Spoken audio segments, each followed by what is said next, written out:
The clippings in the wall. I never believed in ghosts until I found the room behind the bookshelf. Now I'm not so sure what to believe anymore. It started innocently enough. Sarah and I had just bought our first home, a charming Victorian fixer-upper with more character than we knew what to do with. The previous owners had lived there for decades, leaving behind layers of outdated wallpaper and questionable design choices. We were eager to make it our own, armed with more enthusiasm than experience. The basement was our first project. It was a cavernous space, perfect for the home office and workout area we'd always dreamed of. As I pulled down the warped wood paneling, Sarah followed behind me, scraping away the yellowed glue. "Hey, come look at this!" she called out, her voice echoing in the mostly empty room. I set down my pry bar and walked over, curious about what she'd found. There, beneath a particularly stubborn patch of glue, was a faint outline in the concrete wall. It was barely visible, a slightly darker rectangle about the size of a door. "What do you think it is?" Sarah asked, running her fingers along the edge. I shrugged, tapping the surface with my knuckles. It sounded hollow. Maybe an old coal chute or a blocked-off storage area? Sarah's eyes lit up with excitement. Only one way to find out. We spent the next hour carefully chipping away at the edges of the rectangle. The concrete was thin here, more like a facade than a structural wall. With a final push, a large chunk gave way, revealing a dark space beyond. The musty smell hit us first, a stale odor of long, undisturbed air. I reached for my phone, switching on the flashlight to peer inside. "It's a room," I said, my voice hushed with surprise. "A hidden room." Sarah squeezed past me, her curiosity overriding any caution. "This is incredible. Look at all these boxes." I followed her in, sweeping my light across the small space. It was no bigger than a walk-in closet, lined with metal shelving units packed with cardboard boxes and old filing cabinets. A thick layer of dust covered everything, our footprints leaving clear tracks on the concrete floor. "These must have been here for years," I mused, picking up a brittle newspaper from a nearby shelf. The date read July 15th, 1962. Decades, even. Sarah was already opening one of the boxes, coughing as a cloud of dust billowed up. "Tom, these are all newspaper clippings," she said, her voice tinged with confusion. "Hundreds of them." I moved closer, shining my light on the yellowed papers she held. Headlines jumped out at me. "Local woman missing, police baffled." "Search continues for missing teenager." "Family pleads for information on disappeared father." A chill ran down my spine as I realized they were all about missing persons. "There's more," Sarah said, her earlier excitement now replaced with unease. She pointed to a stack of manila folders on a lower shelf. "Look at the labels." I crouched down, squinting at the faded handwriting. Each folder had a name and a date written on it. With shaking hands, I opened the top one. Inside was a collection of papers, more newspaper clippings, handwritten notes, and what looked like official police reports. All of it centered around a woman named Elizabeth Carver, who had vanished without a trace in 1957. "Tom." Sarah's voice was barely a whisper now. "The address listed for Elizabeth. It's this house."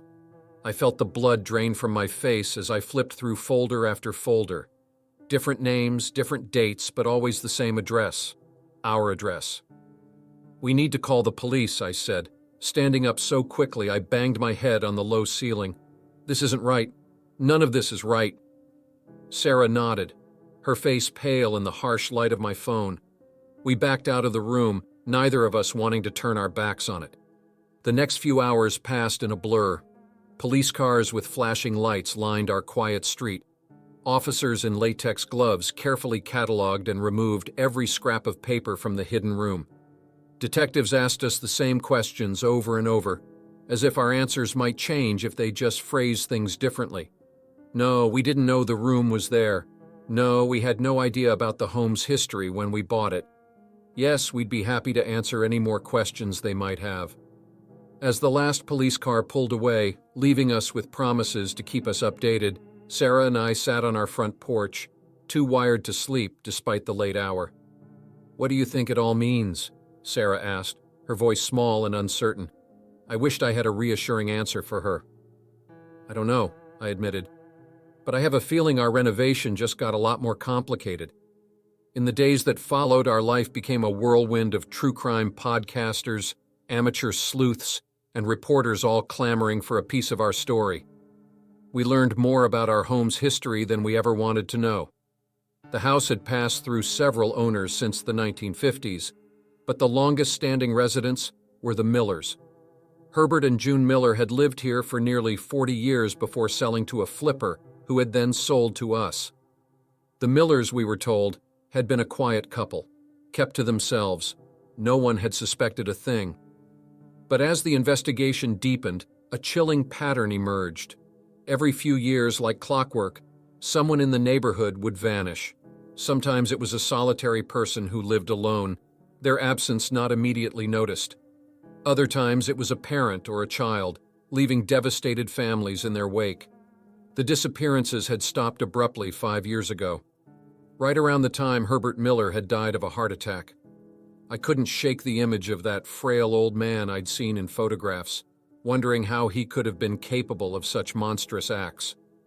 June had passed away shortly after her husband, taking whatever secrets she might have known to her grave. Nights became the hardest. Every creak of our old house set my nerves on edge. I found myself lying awake, staring at the ceiling, imagining the horrors that might have occurred beneath our feet. Had the victims been kept alive in that tiny room? Had their final moments played out in the same space where I'd planned to put my desk? Sarah tried to put on a brave face, but I could see the toll it was taking on her. The dark circles under her eyes grew more pronounced with each passing day. She jumped at unexpected noises and kept all the lights on, even during the day. Maybe we should sell, she suggested one morning over untouched plates of breakfast. Start fresh somewhere else. The thought had crossed my mind too, but something held me back. And let someone else live here not knowing? I shook my head. I don't think I could do that. Sarah nodded, understanding in her eyes. We were in this together, for better or worse. As weeks turned into months, life slowly began to regain a semblance of normalcy. The media frenzy died down, replaced by the occasional update from the detective assigned to the cold cases. They were making progress, piecing together the Millers' movements over the decades, trying to connect them definitively to the disappearances. We decided to continue with our renovation plans, but with a new purpose. The basement, once a source of excitement, now felt like a sacred space. We couldn't simply cover up what had happened here. What if we turned it into a memorial? Sarah suggested one evening, as we sat surrounded by paint swatches and flooring samples. A place to remember the victims? The idea resonated with me. It felt right, like we were finally doing something meaningful with the burden of knowledge we'd been given. We reached out to the families of the missing, those who were still around and willing to talk. Many were hesitant at first, understandably wary of reopening old wounds. But as we shared our vision, explaining our desire to honor their loved ones, most came around. Slowly, the basement transformed. The stark concrete walls were replaced with warm, inviting colors. We installed soft lighting and comfortable seating areas. Along one wall, we created a timeline, marking each disappearance with a photo and a brief story about the person's life. In the center of the room, where the hidden door had once been, we placed a simple water feature. The gentle sound of flowing water filled the space, a constant reminder of life and renewal. As we put the finishing touches on the memorial, I found myself standing in the middle of the room, taking it all in. The faces on the wall seemed to watch me, no longer accusing, but grateful. We couldn't change what had happened here, but we could ensure that these people were not forgotten. Sarah came up beside me, slipping her hand into mine. "Do you think we did the right thing?" she asked softly. I squeezed her hand, feeling a sense of peace settle over me for the first time in months. "I do," I replied. "This house has seen so much darkness. It's time to bring in some light. We still have our moments of doubt, times when the weight of the past feels almost too heavy to bear. But then I'll catch a glimpse of a family member sitting quietly in the memorial room, finding solace in the space we've created. or I'll overhear Sarah talking to a victim's sister, sharing stories and keeping memories alive. In those moments, I'm reminded that sometimes the most haunted places are not filled with ghosts, but with the echoes of lives unlived and stories untold. Our job now is to listen to those echoes and give them voice. The clippings in the wall led us down a dark path, but they also showed us the power of confronting the past and choosing to make a difference. Our home may always carry the shadows of its history, but now it also shines with the light of remembrance and hope. The moment I heard the child's sob echo through the heating vent, I knew I'd made a terrible mistake. But by then, it was already too late. My name's Jess, and I've been babysitting for the Harrises for about 6 months now. They're good people, busy professionals with a beautiful house in the suburbs, the kind of place where nothing bad ever happens. At least, that's what I thought. It was a typical Friday night. Mr. and Mrs. Harris were heading out for their monthly date night, leaving me in charge of their empty house. They'd never had kids, which made my job pretty cushy. Usually I'd just hang out, do some homework, and raid their impressively stocked pantry. As they were leaving, Mrs. Harris paused at the door. "Oh, Jess, one more thing," she said, her hand on the doorknob. "Whatever you do, don't go into the basement. We're having some work done down there, and it's not safe." I nodded, not thinking much of it. Rich people and their endless renovations, right? "Got it. No basement," I replied with a smile. "Have a great night." The door clicked shut behind them, and I settled in for an evening of Netflix and snacks. Outside, the wind picked up, rattling the windows and sending shadows dancing across the walls. I pulled a blanket tighter around my shoulders, trying to shake off a sudden chill. It was nearing midnight when I heard it, a soft, muffled sound that made me pause my show and sit up straight. I held my breath, straining to listen. There it was again, a whimper, followed by what sounded like a child's voice. "Hello?" I called out, my heart racing. "Is someone there?" Silence. I got up, moving cautiously through the house. The sound seemed to be coming from the kitchen. As I entered, I noticed the heating vent on the floor near the island. Kneeling down, I pressed my ear against the metal grate. A sob, clear as day, drifted up from below. "Help," a small voice pleaded. "Please help me." My blood ran cold. There was a child in the basement, a child that by all accounts shouldn't exist. I stood up, my mind racing. The Harrises didn't have any kids. That was a fact. So who was down there? And why had they been so insistent that I stay out of the basement? Part of me wanted to call the police right away, but what if I was wrong? What if this was all some misunderstanding that would cost the Harrises their reputation? I needed to be sure. With shaking hands, I found the basement door. It was locked, but a quick search through the kitchen drawers turned up a key. Taking a deep breath, I slid it into the lock. The door creaked open, revealing a set of stairs descending into darkness. I fumbled for my phone, turning on the flashlight as I took my first tentative steps down. "Hello!" I called out, my voice trembling. "Is anyone down here?" The basement was unfinished, with bare concrete walls and exposed pipes overhead. My light swept across stacks of boxes and old furniture draped in dust covers. Nothing seemed out of the ordinary, but the air felt thick and oppressive. A scuffling sound came from the far corner. I swung my light in that direction, catching a glimpse of movement behind a large wooden wardrobe. "It's okay," I said, trying to sound calm. "I'm here to help. You can come out." Slowly, a small figure emerged from behind the wardrobe. It was a girl, no more than 7 or 8 years old. Her hair was tangled, her clothes dirty and torn. She blinked in the harsh light of my phone, raising a hand to shield her eyes. "Who are you?" she asked, her voice hoarse. I took a step closer, my mind struggling to make sense of what I was seeing. "I'm Jess. I'm the babysitter. What's your name? How did you get down here?" The girl opened her mouth to respond, but her eyes suddenly widened in fear. She was looking at something behind me. Before I could turn around, a hand clamped over my mouth. Another arm wrapped around my waist, pinning my arms to my sides. I tried to scream, but only a muffled whimper escaped. Now," a familiar voice said in my ear. "You really should have listened when we told you to stay out of the basement. Mrs. Harris. But how? They were supposed to be out for the night. She pried the phone from my hand, plunging us into darkness. I could hear the girl whimpering nearby. "John," Mrs. Harris called out, "bring her upstairs. And make sure the other one is secure." "Other one?" My mind reeled as I was dragged up the stairs, kicking and struggling the whole way. As we reached the kitchen, the lights flicked on, momentarily blinding me. Mr. Harris stood there, his usually kind face now cold and impassive. He was holding a length of rope. "I'm so disappointed, Jess," Mrs. Harris sighed, releasing her hold on me. "We trusted you." "What's going on?" I gasped, looking frantically between them. "Who is that girl? Why is she in your basement?" Mr. Harris began tying my hands behind my back, his movements practiced and efficient. "You ask too many questions," he said.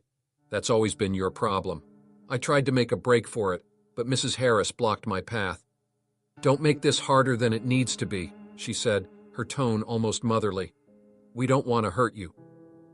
"But you will," I spat back, the reality of my situation sinking in. "Just like you hurt that little girl." A flicker of something, regret, sadness, passed across Mrs. Harris's face. "We give them a home," she said softly. "We take care of them.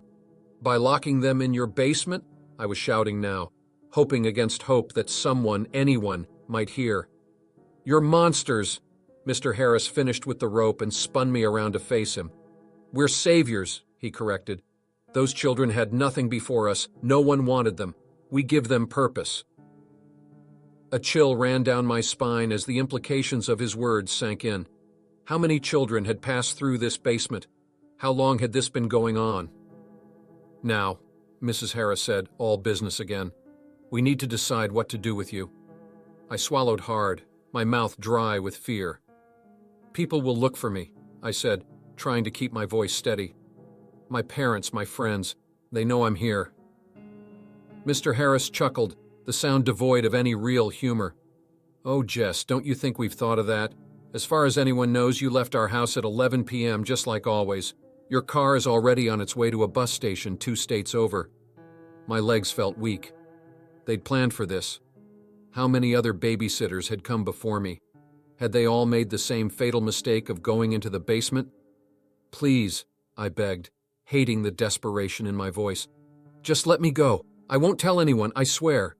Mrs. Harris stroked my cheek, her touch making my skin crawl. "Oh, sweetheart, we can't do that. But don't worry, you'll have company soon enough." As if on cue, the basement door opened. Mr. Harris descended the stairs, returning moments later with the little girl in his arms. She was limp, presumably sedated. "What are you going to do with her?" I asked, dreading the answer. "The same thing we do with all of them," Mrs. Harris replied. "We'll find her a new home, a family that will appreciate her unique situation, human trafficking." The realization hit me like a punch to the gut. This perfect suburban couple, with their charity galas and neighborhood barbecues, were selling children. "You won't get away with this," I said, but the words sounded hollow even to my own ears. Mr. Harris smiled, a cold, reptilian expression that made me shudder. "We already have, Jess, for years, and now, thanks to your curiosity, we'll have to accelerate our plans a bit, but that's okay. There's always a market for pretty young things like you." I wanted to scream, to fight, to do something, but the ropes were tight, and the reality of my situation was beginning to sink in. I had walked right into their trap, and now I was going to disappear, just like that little girl, and who knows how many others before her. As Mr. Harris began to lead me towards the basement door, a sudden crash from the front of the house made us all freeze. "Police! We have the house surrounded!" For a moment, nobody moved. Then everything happened at once. Mrs. Harris lunged for a drawer, probably reaching for a weapon. Mr. Harris shoved me aside, making a break for what I assumed was a back door. I hit the ground hard, my bound hands unable to break my fall. But the pain was nothing compared to the surge of hope that flooded through me.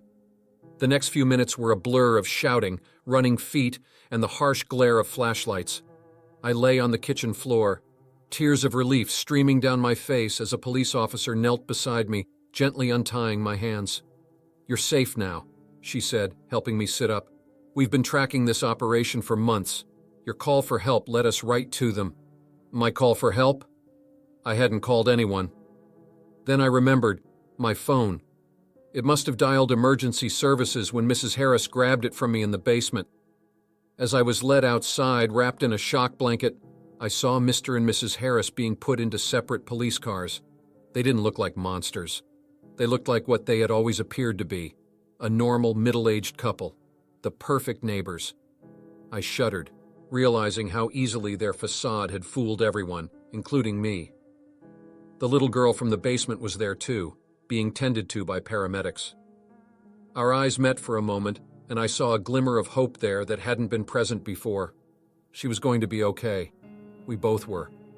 As the adrenaline began to wear off, the full weight of what had happened, and what could have happened, hit me. I started to shake, my legs threatening to give out beneath me. A detective appeared at my side, steadying me with a gentle hand on my arm. "You did good, kid," he said. "Real good. Thanks to you, we've shut down one of the biggest trafficking operations in the state." I nodded, unable to find words. I had set out to babysit an empty house and had instead stumbled into a nightmare. But I had also, through sheer dumb luck, helped save lives, including my own. As I watched the police cars pull away, their lights painting the quiet suburban street in surreal flashes of red and blue, one thought kept running through my mind. Sometimes the scariest monsters are the ones hiding in plain sight, behind perfect lawns and friendly smiles. And sometimes the bravest thing you can do is to open a door you've been told to keep shut. I should have trusted my gut when I first heard the scratching, but I didn't, and now I'm not sure I'll make it through the night. It all started when my coworker Allison asked me to house sit for her and her husband while they went on a second honeymoon to Bali, 2 weeks in their swanky suburban home, with nothing to do but water some plants and make sure their temperamental cat, Mr. Whiskers, didn't destroy the place. It sounded like a vacation to me. The first few days were blissfully uneventful. I worked remotely from their sun-drenched home office, took long baths in their jacuzzi tub, and binge-watched shows on their massive flat-screen TV. Mr. Whiskers and I settled into an easy routine of mutual tolerance. It wasn't until the 4th night that I heard it, a faint scratching sound, barely audible over the hum of the air conditioning. At first, I dismissed it as the house settling or maybe a tree branch scraping against a window.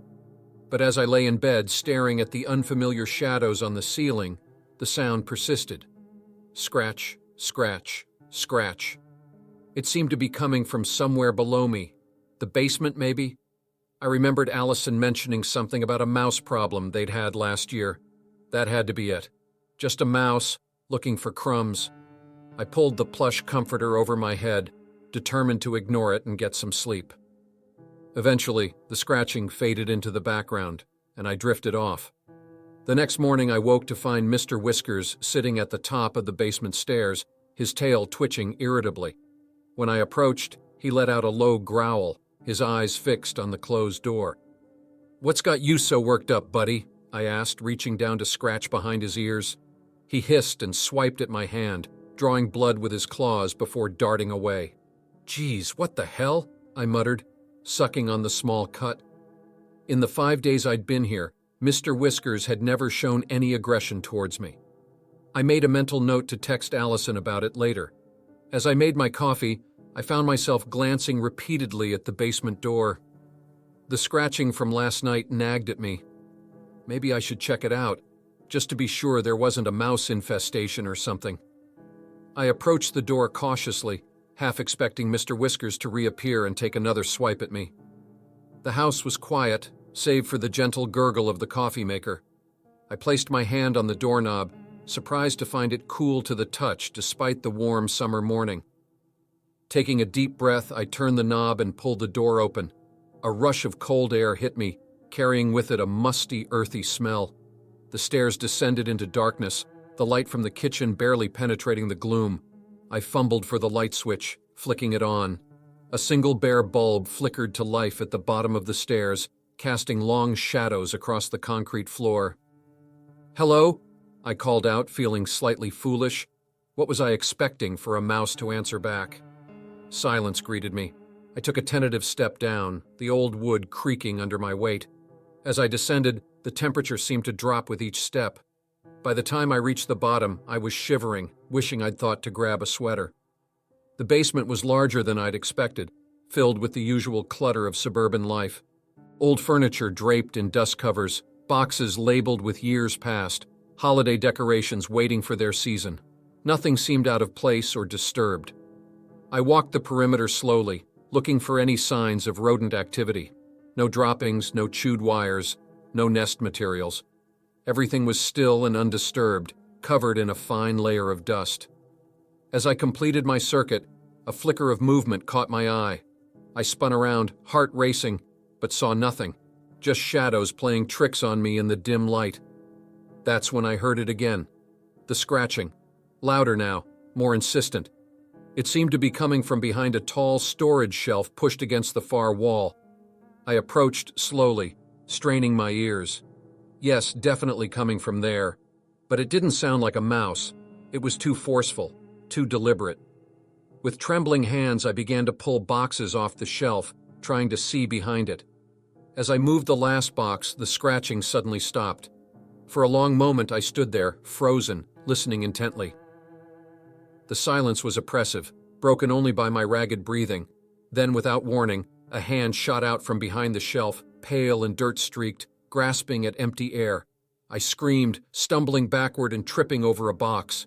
I hit the concrete floor hard, the wind knocked out of me. From my prone position, I watched in horror as the shelf began to move, scraping across the floor as something pushed it from behind.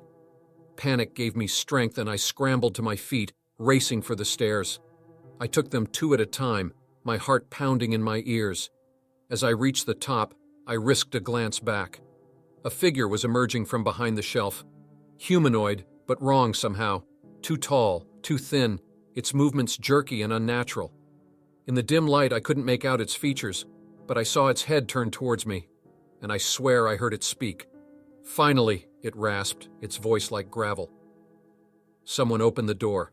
I slammed the basement door shut, fumbling with the lock. My hands were shaking so badly I could barely manage it. Once secured, I backed away, unable to tear my eyes from the door. For several long minutes, nothing happened. No scratching, no movement, no sound at all. Had I imagined it? Was I losing my mind? Just as I was starting to convince myself it had all been some sort of stress-induced hallucination, a tremendous bang shook the door in its frame. Then another, and another. Whatever was down there was trying to get out. I ran to the kitchen, grabbing my phone off the counter. With trembling fingers, I dialed 911. 911, what's your emergency? There's someone in the house, I gasped. In the basement. Please, you have to send someone. Ma'am, I need you to calm down. Are you in a safe location? Another bang from the basement door, so forceful I feared the hinges might give way. No, I'm not safe. It's trying to get out. Please hurry, I rattled off the address, my eyes never leaving the basement door. The dispatcher assured me help was on the way, instructing me to find a secure room and wait for the police to arrive. I ran to the master bedroom, locking the door behind me. I could still hear the banging, more sporadic now, but no less forceful. What the hell was down there? And how long had it been there? As I huddled in the corner of the room, clutching my phone like a lifeline, my mind raced. Had Allison and her husband known about this? Is that why they'd gone on vacation so suddenly, leaving their house in the care of an unsuspecting friend? The minutes crawled by, each one feeling like an eternity. The banging from the basement had stopped, replaced by an eerie silence that was somehow worse. Was it giving up? Or had it found another way out? Finally, I heard sirens in the distance, growing louder as they approached. Relief flooded through me, making me lightheaded. Help was here. I was going to be okay. A sharp knock at the bedroom door made me jump. Police! Is anyone in there? I scrambled to my feet, rushing to unlock the door. Two officers stood there, hands on their weapons, eyes scanning the room. Are you the one who called 911? One of them asked. I nodded, words failing me for a moment. It's in the basement, I finally managed to say. Or it was. I don't know if it got out. The officers exchanged a glance. Stay here, the first one said. We'll check it out. I watched from the doorway as they made their way through the house, checking each room methodically. When they reached the basement door, they paused, listening intently. After a moment, one of them reached for the doorknob. "Wait!" I called out. "It's dangerous!" But it was too late. The door swung open, revealing nothing. Just the same cluttered basement I'd seen earlier, dimly lit by the single bulb. The officers descended, flashlights sweeping across the space. I held my breath, waiting for something to leap out at them.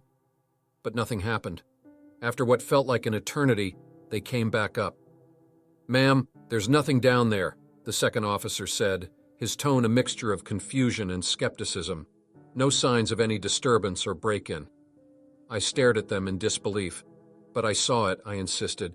"I heard it trying to break down the door."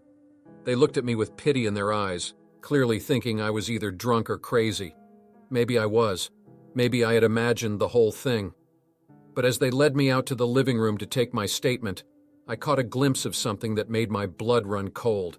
There, on the hardwood floor in front of the basement door, were long, deep scratches that hadn't been there before, and smeared across them, barely visible, was a single, dirty handprint. I blinked, and it was gone. The floor was unmarked, pristine as ever. But I knew what I'd seen, if only for a moment. As I sat there trying to explain my experience to increasingly dubious police officers, one thought kept running through my mind. Whatever was in that basement, it wasn't gone. It was waiting. And sooner or later, it would find its way out. The scratching in the walls was just the beginning, and I had a sinking feeling that this story was far from over. I never knew true fear until I saw those eyes gleaming in the darkness of my basement. What happened next would change my life forever, leaving me questioning everything I thought I knew about my home and my sanity. It was a stormy Tuesday night when the power went out. I had been curled up on the couch, binge-watching my favorite show and trying to ignore the howling wind outside. One moment, I was fully immersed in the drama unfolding on my TV screen. The next, I was plunged into complete darkness. "Great," I muttered, fumbling for my phone on the coffee table. The sudden silence was eerie, broken only by the muffled sound of rain pelting against the windows. I clicked on my phone's flashlight, the beam casting long shadows across my living room. I'd never been a fan of the dark, but usually I could manage. Tonight, though, something felt different. Maybe it was the storm, or maybe it was the fact that I was alone in the house for the first time since my roommate had moved out last month. Whatever it was, I couldn't shake the feeling that someone, or something, was watching me. Shaking my head at my own foolishness, I made my way to the kitchen to find some candles. As I rummaged through drawers, a loud thump from below made me freeze. It sounded like it had come from the basement. "Hello?" I called out, immediately regretting it. Isn't that what people in horror movies always do right before they get murdered? Silence answered me, but the hairs on the back of my neck stood up. I told myself it was probably just something falling over in the storm, but a nagging voice in the back of my mind whispered that I should check it out. I stood at the top of the basement stairs, my hand hovering over the doorknob. Part of me wanted to just go back to the living room, light some candles, and wait for the power to come back on. But curiosity, and a stubborn refusal to let my fears get the best of me, won out. Taking a deep breath, I opened the door and shone my phone's light down the stairs. The beam barely penetrated the inky blackness below. I took the steps slowly, one at a time, wincing at every creak of the old wood beneath my feet. As I reached the bottom, I swept my light around the room. Everything seemed normal at first glance, just the usual clutter of boxes, old furniture, and forgotten knickknacks. But then I noticed something odd. The small window that looked out onto the backyard was open, rain spattering the concrete floor beneath it. I frowned, trying to remember if I'd left it open. I didn't think so, but then again, I rarely came down here. I moved closer, intending to close it, when a flash of lightning illuminated the room. And that's when I saw them. Two eyes, reflecting the light of my phone, staring at me from the darkest corner of the basement. I froze, my heart pounding so hard I thought it might burst out of my chest. The eyes blinked once, slowly, deliberately. Fight or flight kicked in, and I chose flight. I turned and bolted for the stairs, taking them two at a time. I could hear something moving behind me, a scraping sound that spurred me to move faster. I slammed the basement door shut behind me, fumbling with the lock. My hands were shaking so badly that I dropped my phone, plunging myself into darkness. Panic threatened to overwhelm me as I crouched down, desperately feeling around for my phone. My fingers brushed against it just as I heard a thud against the basement door. I snatched up the phone, nearly sobbing with relief as I turned the flashlight back on. For a moment I stood there, paralyzed with fear, staring at the door. There was no more noise from the other side, but I could feel a presence there, waiting. I backed away slowly, my mind racing. What had I seen? A person, an animal? My overactive imagination? None of the options seemed plausible, yet I knew I hadn't imagined those eyes. I needed to call for help. With trembling fingers, I dialed 911, but the call wouldn't go through. No signal. Of course, the storm must have knocked out the cell towers along with the power. Another thud against the basement door made me jump. This one was louder, more insistent. Whatever was down there was trying to get out. I ran to the front door, fully intending to flee into the storm, but as I reached for the handle, I hesitated. What if it was just an animal that had gotten in through the open window? I'd feel pretty stupid calling the cops over a raccoon or a stray cat. Lightning flashed again, and in that brief moment of illumination, I saw something that made my blood run cold. There on the inside of the front door were several muddy handprints. Handprints that were far too large to be mine. I stumbled backward, my mind reeling. Those hadn't been there earlier, which meant another bang on the basement door, this one hard enough to make the hinges rattle. Oh God, there was more than one of them, and I was trapped between them. I ran to the kitchen, grabbing the largest knife I could find. It felt pitifully inadequate, but it was better than nothing. As I turned back toward the living room, my light caught something on the floor. Muddy footprints leading from the front door to the basement. How long had they been in my house? How had I not noticed? The banging on the basement door was getting louder, more frantic. I could hear wood splintering. It wasn't going to hold much longer. I needed to hide. But where? The bedroom? No, too obvious. The closet? Same problem. My eyes fell on the attic hatch in the hallway ceiling. Perfect. I dragged a chair over, my movements as quiet as I could make them. Just as I was about to climb up, I heard a deafening crack. The basement door had given way. I scrambled up into the attic, pulling the chair up after me and closing the hatch as gently as I could. I huddled in the farthest corner, surrounded by dusty boxes and old holiday decorations, and turned off my phone's light. The darkness was absolute. I could hear movement below me, heavy footsteps, and something else. A sound I couldn't quite identify. It was almost like chittering. I clapped a hand over my mouth to stifle a whimper. This couldn't be happening. Things like this didn't happen in real life. Any moment now, I'd wake up on the couch, the TV still blaring, and laugh at my ridiculous nightmare. But I didn't wake up. Instead, I heard the footsteps getting closer. They were in the hallway now, right below me. I held my breath, hardly daring to move. The attic hatch creaked. I closed my eyes tight, as if not seeing would somehow make me invisible. The hatch opened slowly and a beam of light swept across the attic. My phone. They'd found my phone. I could hear breathing now, ragged and uneven. It didn't sound human.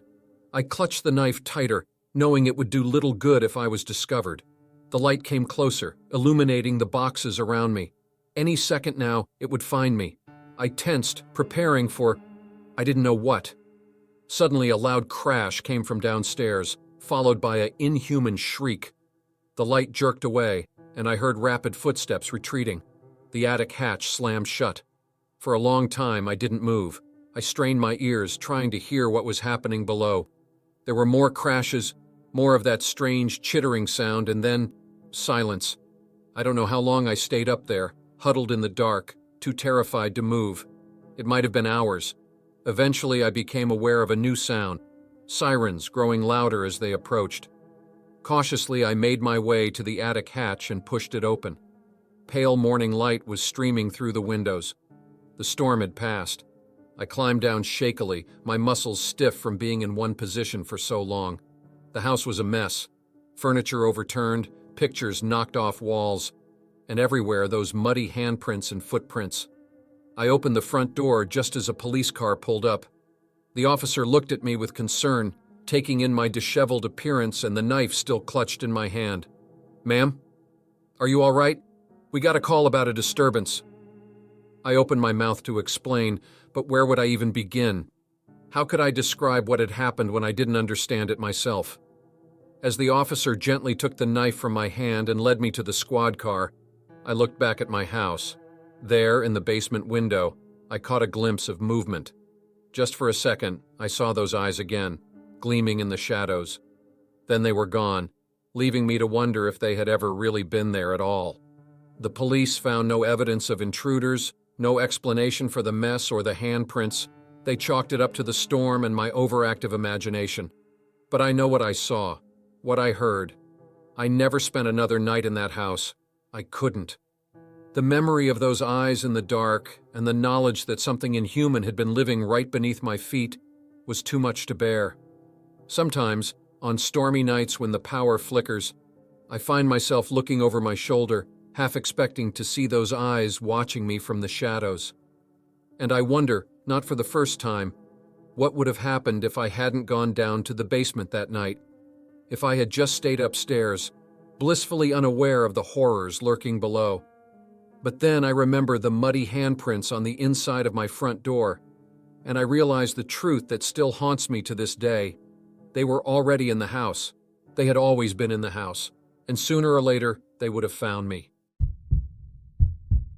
I've always believed that houses hold secrets, but I never imagined I'd uncover one so horrifying it would haunt me for the rest of my days.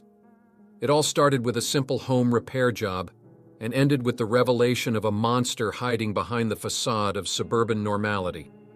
My name's Mike, and I've been a contractor for over 20 years.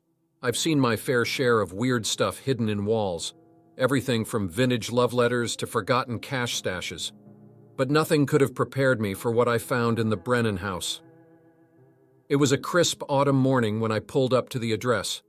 The house was a well-maintained colonial, all red brick and white trim, with a perfectly manicured lawn.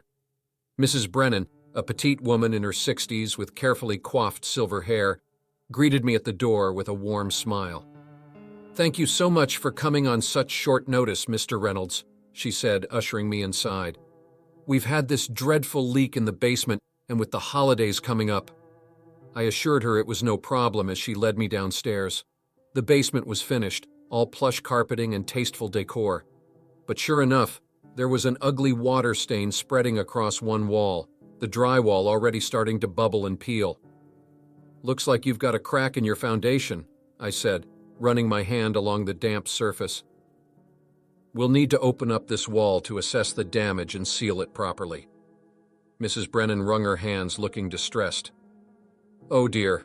Well, if that's what needs to be done, just please be careful with our things. This house has been in my husband's family for generations." I nodded, assuring her I'd take every precaution. As I began setting up my equipment, Mrs. Brennan excused herself, saying she had errands to run. "I'll leave you to it then. There's coffee in the kitchen if you need it." Once she was gone, I got to work. I carefully removed the baseboards and started cutting into the drywall, creating a large enough opening to access the foundation behind it. As I pulled away a section of the wall, a puff of musty air hit my face, carrying with it a smell I couldn't quite place. It was earthy, but with an undertone of something sickly sweet. I shone my flashlight into the gap, expecting to see the usual mix of insulation and concrete. Instead, my beam illuminated something pale and round.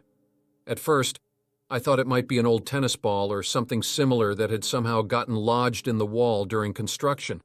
But as I reached in to remove it, my fingers brushed against its surface, and I realized with dawning horror what I was actually looking at. It was a bone, a human skull to be precise.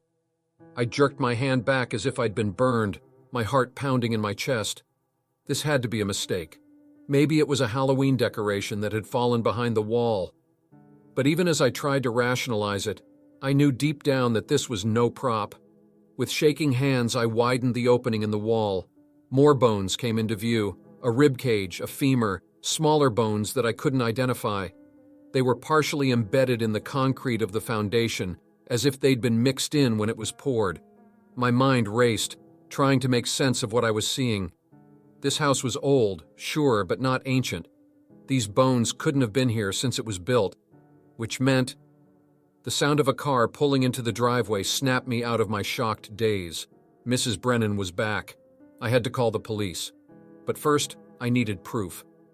I quickly snapped a few photos with my phone, my hands trembling so badly I could barely hold it steady. Just as I heard the front door open upstairs, I replaced the section of drywall I'd removed, propping it in place as best I could. "Mr. Reynolds?" Mrs. Brennan's voice floated down the stairs. "How's it going down there?" I took a deep breath, trying to steady my voice. "Fine, Mrs. Brennan. Just, assessing the damage. Might take a bit longer than I thought." "Oh, all right then. Let me know if you need anything." I waited until I heard her footsteps retreat before pulling out my phone again. No signal. Of course. Basement. I'd have to go upstairs to call the police. As quietly as I could, I made my way up the basement stairs. Mrs. Brennan was in the kitchen, humming to herself as she put away groceries. I tried to look casual as I walked through the living room towards the front door. "Everything okay, Mr. Reynolds?" she called out. I froze, my hand on the doorknob. "Yes, ma'am. Just need to grab something from my truck." She appeared in the doorway, wiping her hands on a dish towel. Her eyes narrowed slightly as she looked at me. "You seem a bit pale. Are you feeling all right?" "Fine," I said, perhaps a bit too quickly. "Just, low blood sugar. Forgot to eat breakfast." Mrs. Brennan's face softened with concern. "Oh, you poor thing. Why don't you come have a cup of coffee and a snack? I just bought some lovely pastries from that new bakery downtown." Every instinct I had was screaming at me to get out of there, to run to my truck and call the police. But I was afraid of raising her suspicions. So, against my better judgment, I followed her into the kitchen. As she busied herself with the coffee maker, I surreptitiously checked my phone. Still no signal. What the hell? I had full bars when I arrived. "Cream and sugar?" Mrs. Brennan asked, startling me. I nearly dropped my phone. Black is fine, thanks. She set a steaming mug in front of me, along with a plate bearing a flaky Danish. "Eat up, dear. Can't have you fainting on the job."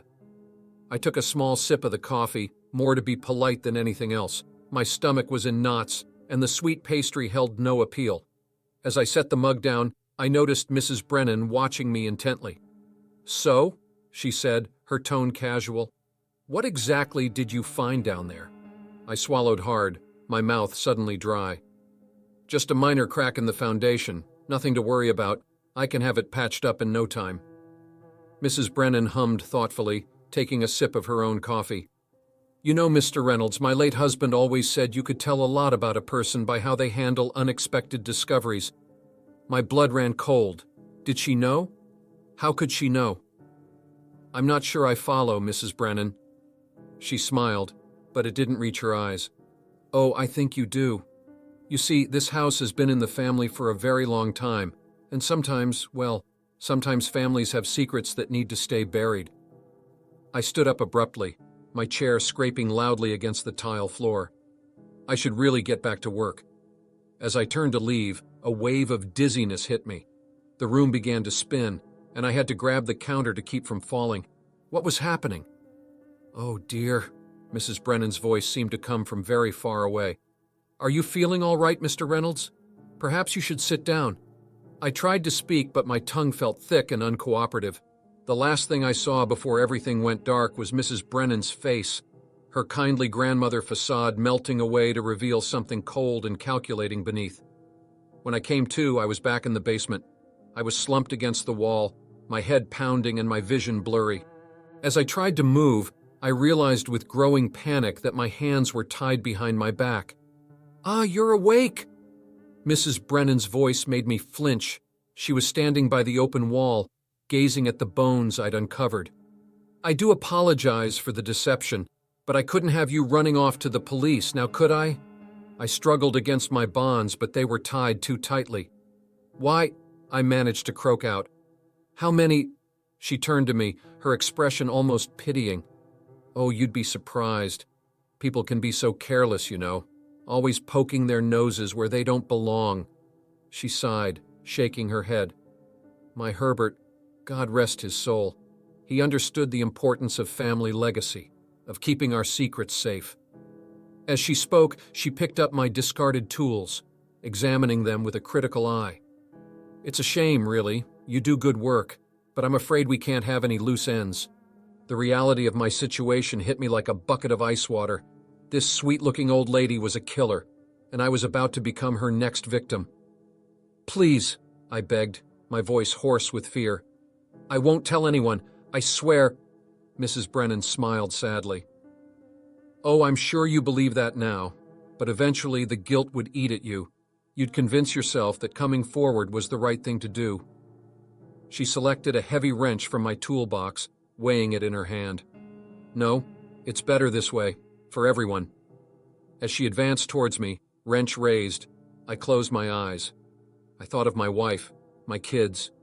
Would they ever know what happened to me? Or would I just become another missing person, another unsolved mystery? Suddenly, a loud banging came from upstairs. Police! Open up! Mrs. Brennan froze, her eyes wide with shock. The wrench clattered to the floor as she backed away, looking around wildly for an escape route. Moments later, the basement door burst open and armed officers swarmed in. As they handcuffed a surprisingly compliant Mrs. Brennan, I sagged with relief. One of the officers knelt beside me, cutting my bonds. You okay, sir?